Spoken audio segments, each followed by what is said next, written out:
Hey farm friends, how are you guys? Oh my god, so it's been what, like 2 weeks? 3 weeks since I did a video, 2 weeks since our last video, which was Cesar's check-in with you guys. And then I know we just kind of went silent. You know, it's been a pretty crazy start to this year. You know, I told you in the last video I've done a lot of caretaking this year. And my sweet father is actually going in for surgery tomorrow, Friday, whichever day that is. It will be tomorrow when you're watching this. And there hasn't really been much going on the farm. It's been a really slow time. Besides all this growth, which I'm going to share with you guys. You know, we were really now in go time, and of course Cesar got called back to work right when it's like, okay, we gotta get this garden going. So there hasn't been much to report on, which is kind of why we've been silent, but that is definitely going to be changing here soon. We have a lot of things in the works. It is now definitely like go time as far as the farm. Luckily with the groundhog seeing a shadow, it did push back our last frost date by a couple weeks. I think everyone in the country hates Floridians right now because, as you can see, I'm in a short sleeve shirt and it is a gloomy day and it's actually raining right now. But it is not negative degrees and snowing. So I'm grateful for that. And, okay, so let's see.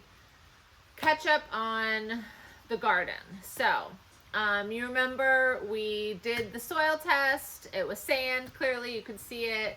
And we had a whole plan on what to do to really help amend this sand and make it plantable. One of those big things was covering it in compost. So, you know, we asked for help and a lot of people reached out to us, which was awesome. We're already building a community here, which is so amazing to me. I have a friend on the way over to visit. I don't know if you can see him from there. But we did the math, and to purchase compost and have it delivered, the amount of compost that we would need it. Most places in our area are charging, I think it's $20 a cubic yard, and our garden space is 2,200 square foot.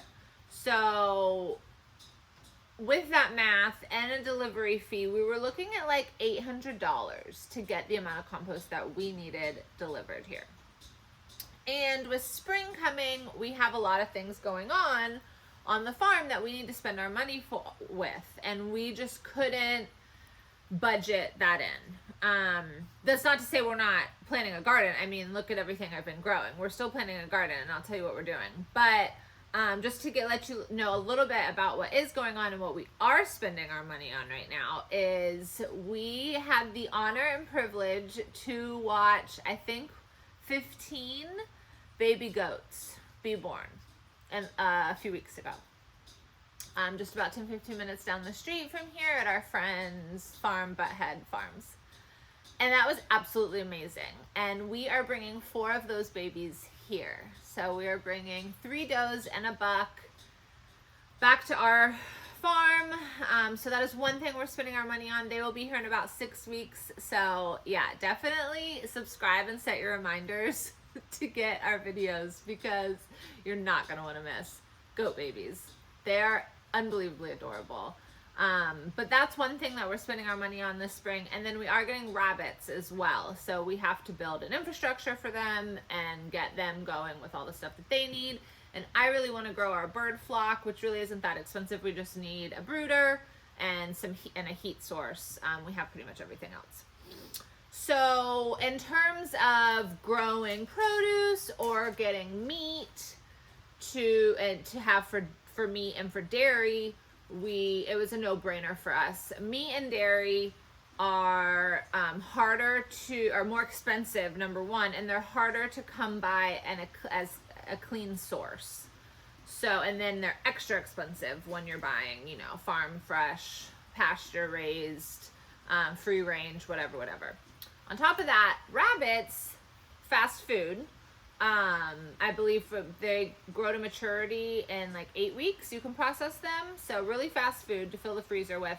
But also their poop is like liquid gold, literally. You can put it, it's really low heat, so you can put it straight on your gardens. So amending is just going to take longer, but the best way to do it is to plant in it. So we have been blessed. I know I've mentioned them like a million times, but we are blessed with amazing neighbors. You saw them plow the garden area, till it, I guess is the correct term. And he has brought us 2 large truckloads of compost, and it's about totally for free. Like, I'm not kidding you guys. Our neighbors are amazing. So, that's been enough to cover half. And I was gonna take you over there and show you, but it's raining, so that's not happening. And then the other half we're just gonna cover in mulch. We did buy, I think, like 5,000 worms that are actually in our worm cafe right now, which is right behind you. It's right behind the camera. So they're hanging out in there till we're ready for them, and we're going to throw those down and then cover it for the little bit of amount of time that we have left. I had a lot of anxiety over this when I was stuck inside with COVID. And I was thinking of all these different things we could do and different ways we could come up with. I was playing with the budget to try to figure out how we could afford more compost. And I finally just gave it up to God and was like, you know, we're here for the long haul. And this is just the first time, the first garden. So, of course, I want it to be spectacular. But that just might not be the case. And it's way more cost effective for us to buy produce than it is to buy meat and dairy. So we'd rather get that operation up and running. You know, we work at a farmer's market every Sunday. We sell our apothecary products, and I pick up like literally $10 of produce, and it lasts us the whole week. So way more cost effective to do it that way. But anyhow, that's where we are. So I have been upplanting some lately. I have more upplanting to do today, but I just kind of wanted to show you guys what I have going on here. Some of this I feel is so ready to go in the ground. Like, look at this nasturtium. But I don't have my flower beds ready yet. We've been here 6 months waiting anxiously for spring, and I feel like we are so far behind because so much has come up. A big area that I'm actually going to be planting that these need to go in is right over here, and that's where we had to dig everything up for a new drain field to go in for the septic tank. And then now Cesar's building out a really gorgeous walkway to this building. So we're just taking it as it comes and just, you know, releasing expectations so we're not disappointed, right? But look at these gorgeous nasturtiums. I have many different kinds. I know whenever we went over the seeds, but here is a dwarf jewel mix. And then, are these all that I have? I have to have more. Oh yes, wait. Nope, those are tomatoes. Oh yes, here it is. Nope, these are cucumbers. So I don't know, I only see one tag. But I don't see any more nasturtiums. Oh well, I have a dwarf jewel mix. I know I got other ones though. Maybe this is all I started. I mean, it's plenty for now. Look how gorgeous and huge they are. If you're not familiar with nasturtiums, they produce gorgeous flowers. The leaves are edible, the flowers are edible, and the root is actually used a lot like echinacea and herbal medicine. But you do need a root to be, I think, about 3 years old until it has all of the medicinal constituents to it. But echinacea is an immune booster, so nasturtium works similarly as an immune booster and a lymphatic mover. So that's something I will definitely be playing around with. But I have all of these gorgeous nasturtiums, and I honestly feel like they're so ready for the next size pot, and they need to like be staked up. I mean, look how, so they do grow. Why is it escaping me, the action? But they're like creeping. They creep along the ground. So that's why they're falling over like that, because that's how they grow. Okay. Then here, what do I have? Yes, this is cucumbers. So these are called cucumber Ashley, and these will be big cucumbers, not like pickling cucumbers. It's always interesting to see the different leaf structure grow in, but they are gorgeous and beautiful. I'm gonna be growing these on a trellis. I'm actually gonna do cattle panel with stakes in it and make an archway to walk through. So that's how I'm gonna be growing these. Oh, I wanna show you the different, so see the different leaf structures here? There's these, and then there's the first, were very different shaped. It's interesting. It's very, very interesting.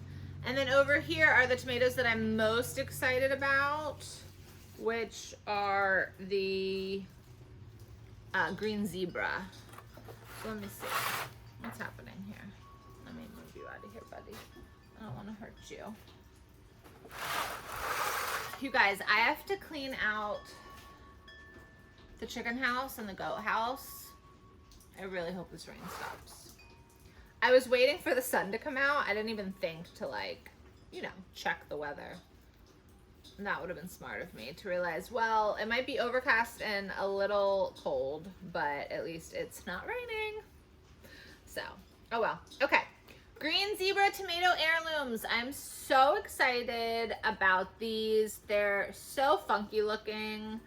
I'm really excited about growing tomatoes. I think it's just a really extra fun treat as a farmer. There's so many different varieties and different colors and shapes, and it's kind of like how with my eggs, I really want to get like Easter eggers. I want to get, the name also is escaping me. Ow, there's a kitty under here. There's ones that lay like a dark chocolate. There's ones that lay blue, green. So I want different colors. Say hi, Arch. Oh, bubbas. So I want different colored tomatoes like that too. I just think it adds so much character, so much fun in your salads, on the countertop, when selling. It's a lot of fun. So, oh yes, here I found my other Nasturtium tag. Come out of here, baby. So this is a peach. I knew I did a peach, but I couldn't quite remember. So that's what I have growing in this tray. As you can tell, the grow lights have done fabulous for us.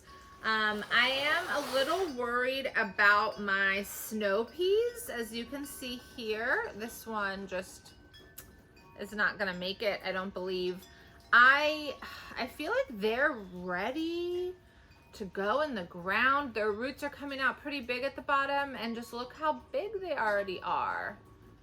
So these are clearly gonna need a trellis of sorts as well, but I don't think there's something I would trellis so large. I think I'll just create maybe like a teepee shape trellis around them. But look how fun and beautiful those are. I cannot wait to be snacking. Quinn, hush, buddy. So I have a bunch of snow peas growing. Some are doing better than others. That looks like the only one that's not doing great. Then this is more cucumber Ashley. And then over here, is that a bug? What are you? What do I have here? Ooh, Texas cream peas. Yeah, these have done great. And what's funny is I see some of these sad leaves, but the sad leaves are on ones that have I mean, look how huge this is and so much growth. This, with the grow lights, it's literally like right there. Like this is as tall as it can go in there.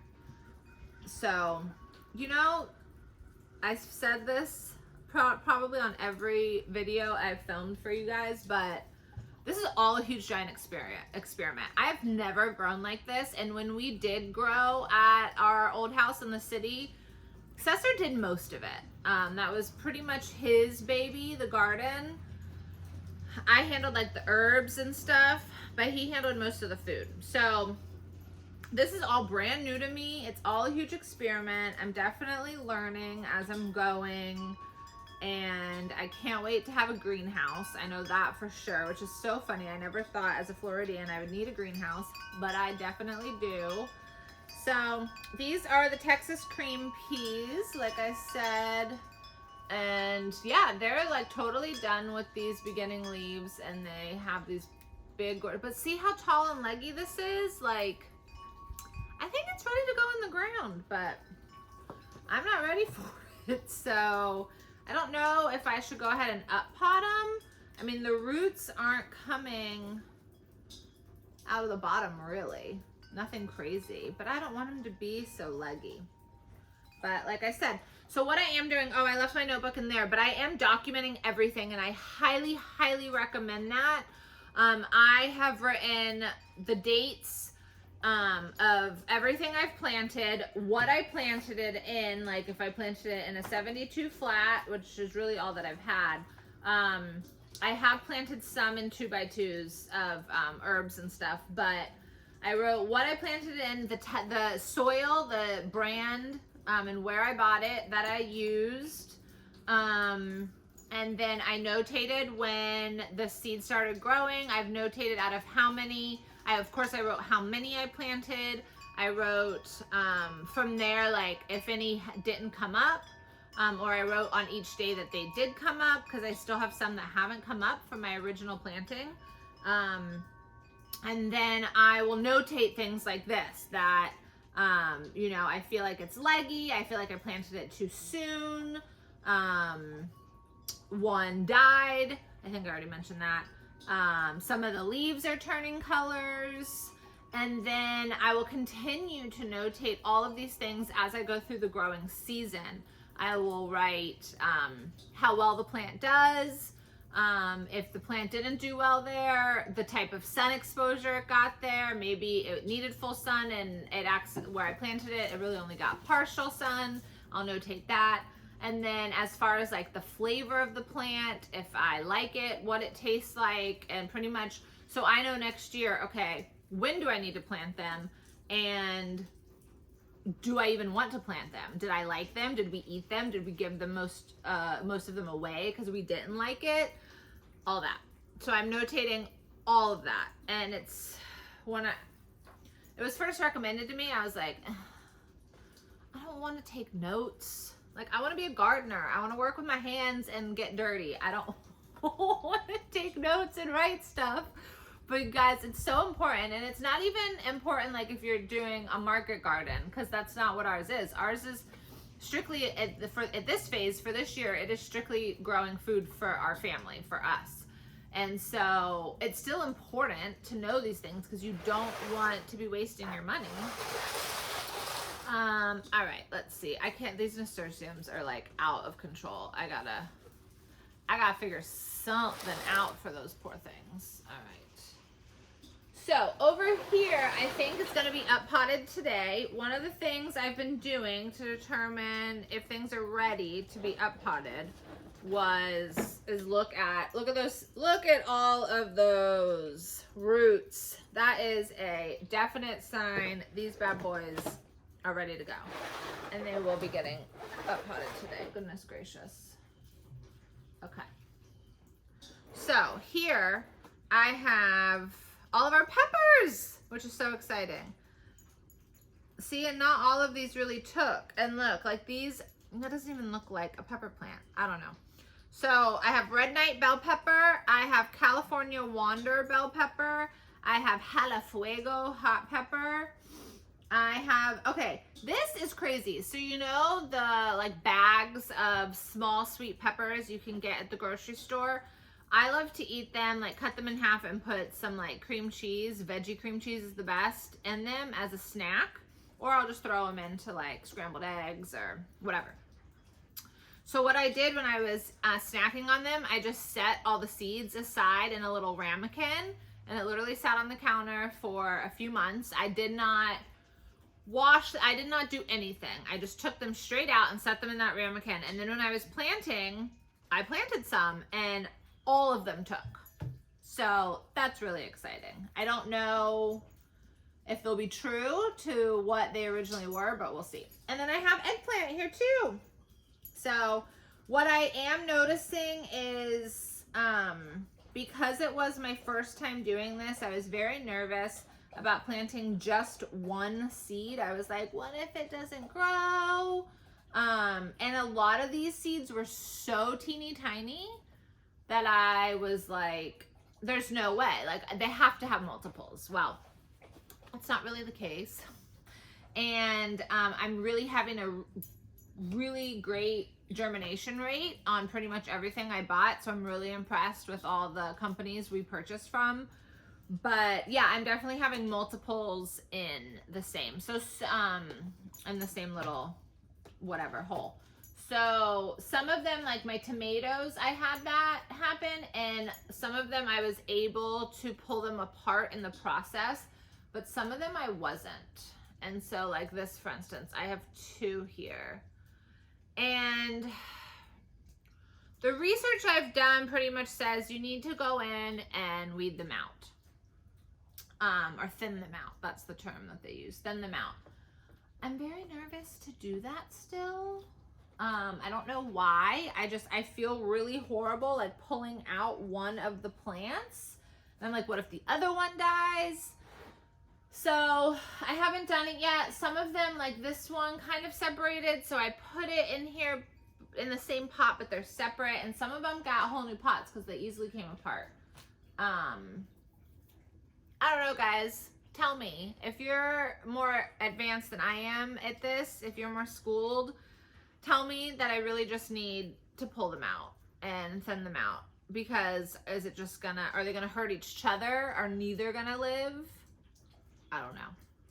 These are other things that I'm taking notes on, like all the seeds I put in there germinated and grow. So next year I'll know not to do that. So these are gonna get up potted here in a little bit. And guys, look at my tomatoes. Look at all my tomatoes. Oh my goodness. Oh my goodness, goodness, goodness. This is so exciting. So a rundown again of my tomatoes. So these are Granada Plum Roma. So beautiful, beautiful, beautiful, beautiful.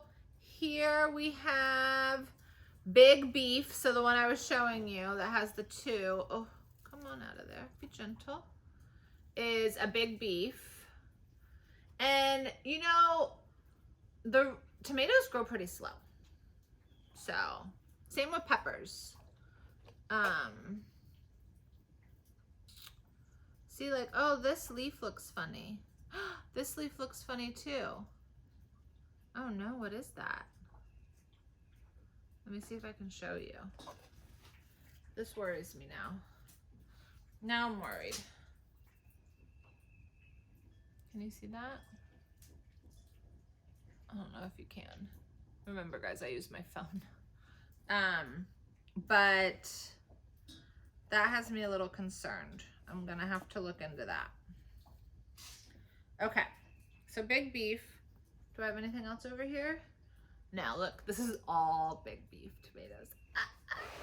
I'm so excited. Okay, and then here we have more of the Green Zebra Heirloom. I have the Cherry Drop. I think that's not the full name. Indigo Cherry Drop. These are like a dark, like a burgundy color. Can't wait. It's funny, at this stage, they all look pretty similar, but that's not entirely true. I like to study the leaf patterns. It's the herbalist in me, I guess. So those are Indigo Cherry Drop. I hear they taste amazing. I'm very excited. Then I have the Sun Gold Cherry, which I know taste amazing. We've grown them before and thoroughly enjoy them. Here's another. Oh my God, this guy's huge. And another one with 2. I think it's with 2. I don't think it's split. I think it's with 2. So this is a Sun Gold. And I believe I have one more. Just more. Oh, more of the Roma. Plum Roma. So I still have more plants inside. I actually, all of my leafy greens, like the kale and mustard greens and collard greens and lettuce, it looked a little sad, so it needed water. I totally let that slip. So I just watered those, so that's why they're not out here. They're still in 72 tray flats, so they definitely need to be upplanted, but I wanted to give them a good watering before I worked with them. And then my herbs are still in their 72 tray flats. They're growing slower, but that's to be expected. And I honestly haven't had, some of them I've planted are seeds that, not seeds that like we purchased, seeds that I've been given over the years, and I haven't had a super great germination rate. So I think that I'm gonna end up ordering some more seeds. But that's it, guys. That's all I have for you today. I just wanted to check in with my plants and check in with you and let you know that we're still here and we're still farming and we're not going anywhere. So expect more videos from us soon with lots of fun projects coming up. And Cesar's going to be building a whole goat house because that'll give us 6 goats, and so their little house is not going to cut it.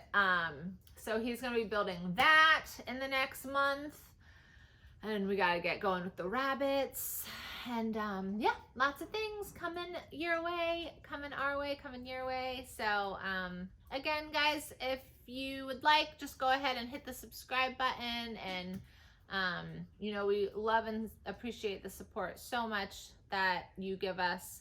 And don't forget, you can check us out on Instagram. It is in the description notes or the notes below.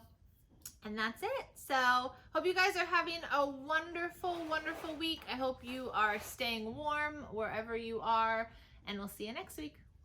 Mwah.